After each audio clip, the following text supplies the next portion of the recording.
This Labor Day at Lowe's, shop member-only doorbuster deals for a limited time. Save $50 on an Ego string trimmer, now $169. Plus, get 50% off select Holland pavers. Not a rewards member? Sign up for free today. But hurry, Labor Day doorbuster deals won't last long. Lowe's, we help, you save. Valid through 9/1 while supplies last. Program subject to terms and conditions. Details at lowes.com/terms. Subject to change. Calaroga Shark Media.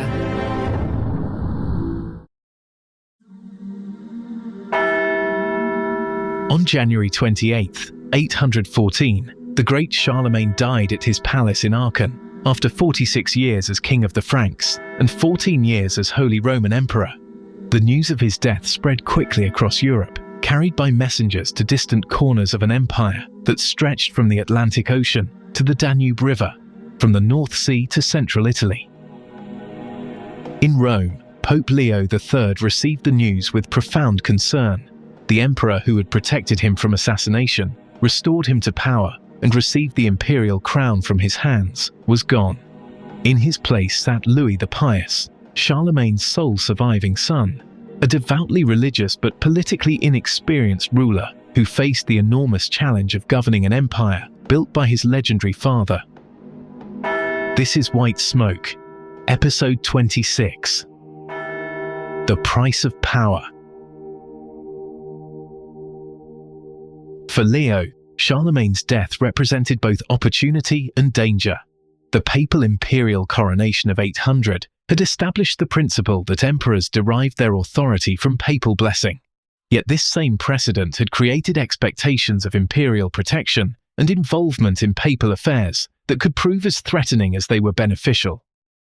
Today, we explore how Leo's great triumph in making Charlemagne emperor created unexpected vulnerabilities for his successors, and how the price of papal power became apparent when the protective alliance faced its first great test. Louis the Pious inherited more than his father's crown in 814. He inherited the complex relationship between imperial authority and papal independence that Leo III had forged through crisis and opportunity. Unlike Charlemagne, who had developed his understanding of papal relations through decades of practical experience, Louis faced immediate pressure to define his approach to the church and its temporal authority. The new emperor possessed deep religious convictions that shaped his vision of Christian empire.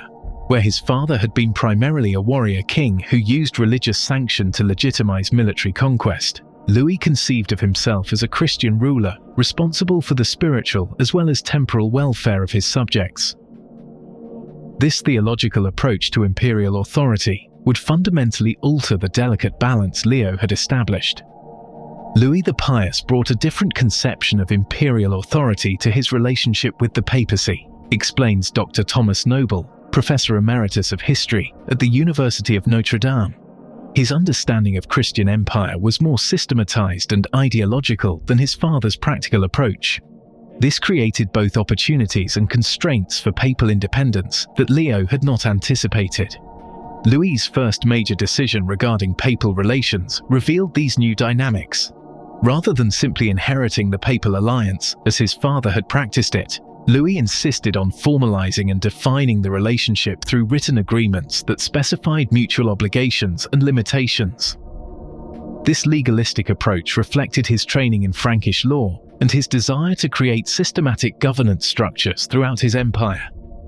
The emperor's approach created immediate anxiety in Rome. Leo had grown accustomed to dealing with Charlemagne through personal relationships, and mutual understanding developed over 15 years of collaboration. The demand for formal written agreements suggested either distrust of previous arrangements or a desire to restrict papal autonomy within more clearly defined boundaries. Leo's response demonstrated both his diplomatic skill and his recognition of changed circumstances. Rather than resist Louis's approach, he chose to engage actively in defining the new relationship, hoping to secure papal interests while accommodating imperial concerns. This strategic flexibility would prove essential as the reality of imperial control became increasingly apparent. The crisis that tested these new arrangements emerged almost immediately after Charlemagne's death. In June 816, Leo III died after 21 years as Pope, leaving the Roman Church to navigate the succession without his experienced leadership. The College of Cardinals quickly elected Stephen IV, a member of the noble Roman family that had produced multiple popes. Stephen's election revealed the first major problem with the imperial alliance Leo had created. The new pope was chosen and consecrated without any consultation with Emperor Louis, following traditional Roman procedures that predated Frankish involvement in papal affairs. This independence, which would have seemed natural under earlier circumstances, now appeared to violate the expectations of imperial partnership that Leo's precedents had established. Stephen IV's immediate election and consecration, without imperial approval, created a constitutional crisis, notes Dr. Rosamund McKitterick, Professor Emerita of Medieval History at Cambridge University. The precedents Leo had established suggested that papal authority derived from imperial sanction, yet the practical requirements of church governance demanded immediate action when the papal office became vacant. Stephen recognized the dangerous position his independent election had created. Among his first acts as Pope was to require all Romans to swear an oath of loyalty to Emperor Louis, explicitly acknowledging imperial suzerainty over the city. He then dispatched envoys to Louis, explaining the circumstances of his election and requesting imperial approval for his assumption of papal authority. These actions represented a dramatic departure from the independence Leo had maintained despite his alliance with Charlemagne. Where Leo had positioned himself as Charlemagne's partner in creating imperial authority, Stephen appeared to acknowledge himself as Louis's subordinate in receiving papal authority. The shift revealed how quickly the balance of power had changed with Charlemagne's death. Louis's response established patterns that would characterize imperial-papal relations for the next century. Rather than simply approving Stephen's election, the emperor insisted on a personal meeting to discuss the terms of their relationship and to formalize agreements about future papal-imperial cooperation. He invited Stephen to travel north to his court, the first such journey by a reigning pope since Leo's desperate flight in 799. Stephen's journey to Reims in 816 represented both papal submission to imperial authority and an opportunity to secure advantageous terms for future relations. Unlike Leo's earlier flight, which had been motivated by desperate circumstances, Stephen travelled as a recognized papal authority, seeking to establish formal diplomatic relations with the new emperor. The meeting at Reims produced ceremonies and agreements that would define papal-imperial relations for generations. In a carefully orchestrated public event, Stephen crowned and anointed Louis as Holy Roman Emperor, using a crown he claimed had belonged to Constantine the Great. This act reinforced the papal prerogative to bestow imperial dignity while acknowledging Louis's right to receive imperial recognition. Stephen's coronation of Louis the Pious established crucial precedents for future papal-imperial relations, explains Dr. Alessandro Barbero, Professor of Medieval History at the University of Eastern Piedmont. By crowning Louis with Constantine's supposed crown, Stephen positioned papal authority as the legitimate heir to Roman imperial tradition, while acknowledging the practical reality of Frankish political power. More significantly, Stephen and Louis negotiated the Pactum Ludovicianum, a formal written agreement that defined the relationship between papal and imperial authority. This document represented the first systematic attempt to codify the arrangements Leo had created through personal diplomacy and crisis management. The Pactum established several crucial principles that would influence medieval political development. It confirmed papal sovereignty over the papal states, while acknowledging imperial protection of papal territories. It guaranteed freedom of papal elections, while requiring papal notification of imperial authorities. It recognized papal judicial independence, while preserving imperial rights of appeal in specified cases. Want to hear your favorite shows without any ads? It's easy. If you're listening on Apple Podcasts, just tap the banner that says Uninterrupted Listening and unlock commercial-free versions of this show and all your other Calaroga favorites for just $4.99 a month. Even better, you get a 30-day free trial to start. That includes Palace Intrigue, your daily dose of royal family drama, 5 good news stories where we spotlight feel-good headlines, 5 daily trivia questions to test your brain, daily comedy news, bringing you the latest in comedy, celebrity trials for the biggest courtroom showdowns, and Taylor Swift Today for all things Taylor. Plus, coming September 14th, binge Season 2 of the hit series Crown and Controversy. This season, we explore how everything changed the moment Meghan met Harry, and the ripple effects that shook the royal family to its core. The power struggles, the family fractures, and the love story that rewrote the royal rulebook. All episodes drop that Sunday exclusively for subscribers. Go ad-free, binge more, and never miss a beat. Tap uninterrupted listening now. The formal agreements negotiated at Reims contained inherent contradictions that would create ongoing tensions between papal independence and imperial authority. The guarantee of free papal elections, for example, conflicted with the requirement of imperial notification and approval. The recognition of papal sovereignty conflicted with the acknowledgement of imperial protection and intervention rights. Stephen's death in January 817, shortly after returning from Reims, prevented him from implementing these agreements or testing their practical implications. His successor, Pascal I, inherited both the privileges and constraints the Pactum had established, facing immediate challenges that revealed the document's limitations. Pascal's election demonstrated the continuing problems with papal-imperial relations. Like Stephen, he was chosen and consecrated immediately after his predecessor's death, without waiting for imperial approval. However, unlike Stephen, Pascal came from a wealthy Roman family with strong connections to the traditional aristocracy that had opposed Leo's Frankish alliance. The new pope's background created suspicions about his loyalty to the imperial alliance. His immediate election without consultation suggested possible opposition to imperial involvement in papal affairs. His family connections raised questions about whether he would maintain the policies Stephen had negotiated or seek to restore papal independence from Frankish control. Pascal I's election represented a potential challenge to the imperial alliance Leo had created, observes Dr. Julia Smith, professor of medieval history at the University of Oxford. His aristocratic background and independent election suggested possible resistance to the constraints the Pactum Ludovicianum had placed on papal authority. Pascal's early actions revealed both his recognition of imperial power and his desire to maintain papal dignity within the constraints it imposed. He immediately sent envoys to Louis explaining his election and requesting imperial confirmation, following the precedent Stephen had established. However, he also began implementing policies that suggested greater independence than Stephen had exercised. The crisis that tested these arrangements emerged from the fundamental contradiction between papal sovereignty and imperial protection that the Pactum had failed to resolve. In 823, Pascal crowned Louis's son Lothair as co-emperor and king of Italy, demonstrating papal loyalty to the imperial alliance. However, he also granted Lothair a court in Rome and allowed him to issue judgments that contradicted papal decisions. This arrangement created competing authorities within the papal states themselves. Pascal exercised sovereignty as recognized ruler of papal territories, while Lothair exercised imperial jurisdiction as protector of those same territories. The conflict between these overlapping authorities would soon produce violence that revealed the true price of papal-imperial alliance. The explosion came when papal officials and imperial representatives disagreed over jurisdiction in a case involving corruption charges against papal administrators.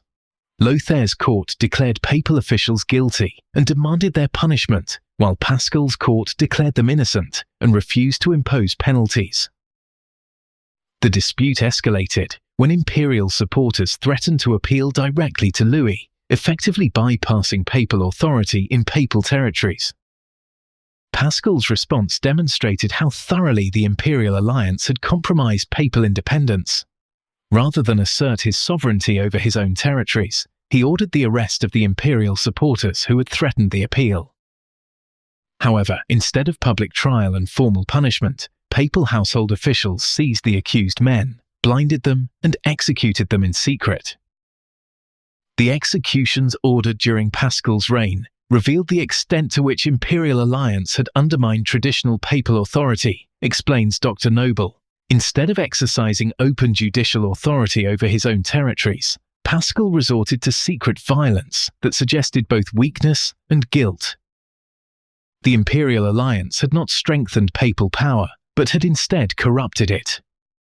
The executions created a scandal that threatened to destroy the papal-imperial alliance entirely. Louis demanded an investigation into the deaths, asserting imperial authority to judge papal conduct within papal territories. Paschal was forced to take an oath of innocence before a synod of bishops, effectively submitting to imperial judicial oversight in his own realm. The investigation revealed the impossible position the imperial alliance had created for papal authority. Paschal could not openly punish imperial supporters without appearing to rebel against the alliance that provided papal security. Yet he could not allow imperial jurisdiction within papal territories without surrendering the sovereignty that justified papal temporal authority. The secret executions represented a desperate attempt to resolve this contradiction through violence, but they only exposed the fundamental weakness of papal position within the imperial system. Rather than strengthening papal authority, the alliance had created dependencies that corrupted papal governance and compromised papal dignity. When Paschal died in 824, the Roman clergy refused him burial in St. Peter's Basilica, the traditional resting place of popes. They cited his harsh treatment of Roman citizens, but the real issue was his failure to maintain papal authority while accommodating imperial demands. His reign had demonstrated that the price of imperial protection might be papal independence itself. The problems Paschal faced would only intensify under his successors. Louis the Pious's approach to imperial authority became increasingly systematic and controlling as his reign progressed. The Ordinatio Imperii of 817, which established formal succession arrangements for the empire, treated the papal states as component parts of imperial territory rather than independent allied territory. Future papal elections would require not just imperial notification, but imperial approval. Papal policies would need imperial endorsement. Papal territories would be subject to imperial taxation and military service. The alliance Leo had created to secure papal independence had evolved into a system of imperial control that threatened to reduce the papacy to a department of imperial administration.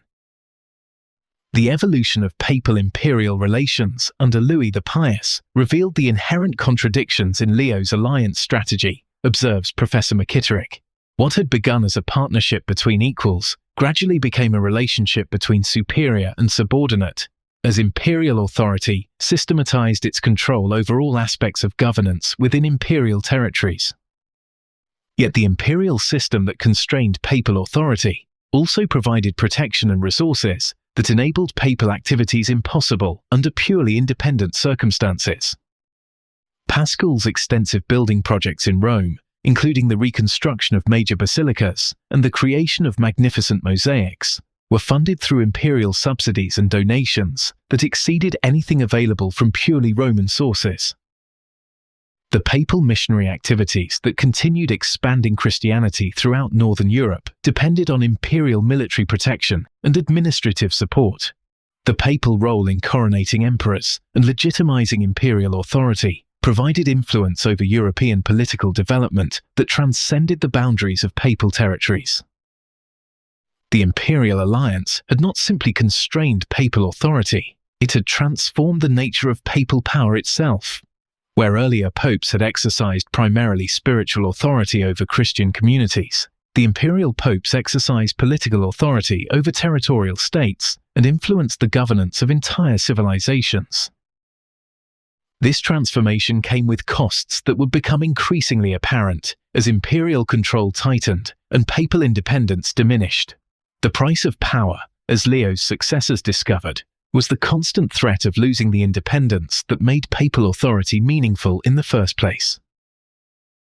By the middle of the 9th century, the papal-imperial alliance would face even greater challenges as the Carolingian Empire itself began to fragment under the pressure of civil wars and external invasions. The popes who had tied their fate to imperial protection would discover that imperial weakness could be as dangerous as imperial strength. The precedents Leo III had established through crisis and opportunity would continue to shape European political development for centuries to come. Yet his successors would learn that the power to make emperors came with the corresponding vulnerability to imperial control, and that the price of protection might ultimately be the independence it was meant to preserve. The crown and cross that had come together so dramatically on Christmas Day 800 would remain intertwined, but the relationship would prove far more complex and problematic than Leo could have anticipated when he placed that golden crown on Charlemagne's head and changed the course of European history. White Smoke is a production of Calaroga Shark Media, portions of which were made with the help of AI narration.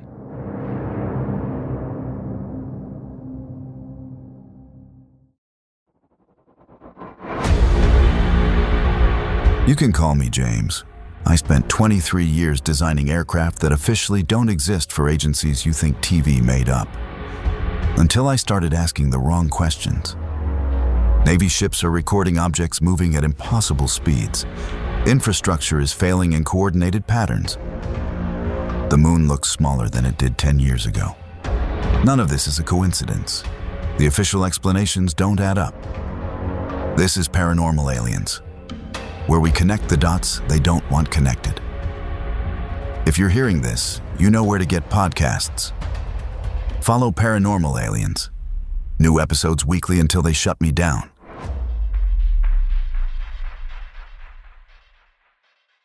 Want to hear your favorite shows without any ads? It's easy. If you're listening on Apple Podcasts, just tap the banner that says uninterrupted listening and unlock commercial-free versions of this show and all your other Calaroga favorites for just $4.99 a month. Even better, you get a 30-day free trial to start. That includes Palace Intrigue, your daily dose of royal family drama, 5 good news stories where we spotlight feel-good headlines, 5 daily trivia questions to test your brain, daily comedy news, bringing you the latest in comedy, celebrity trials for the biggest courtroom showdowns, and Taylor Swift Today for all things Taylor. Plus, coming September 14th, binge Season 2 of the hit series Crown and Controversy. This season, we explore how everything changed the moment Meghan met Harry, and the ripple effects that shook the royal family to its core. The power struggles, the family fractures, and the love story that rewrote the royal rulebook. All episodes drop that Sunday exclusively for subscribers. Go ad-free, binge more, and never miss a beat. Tap uninterrupted listening now.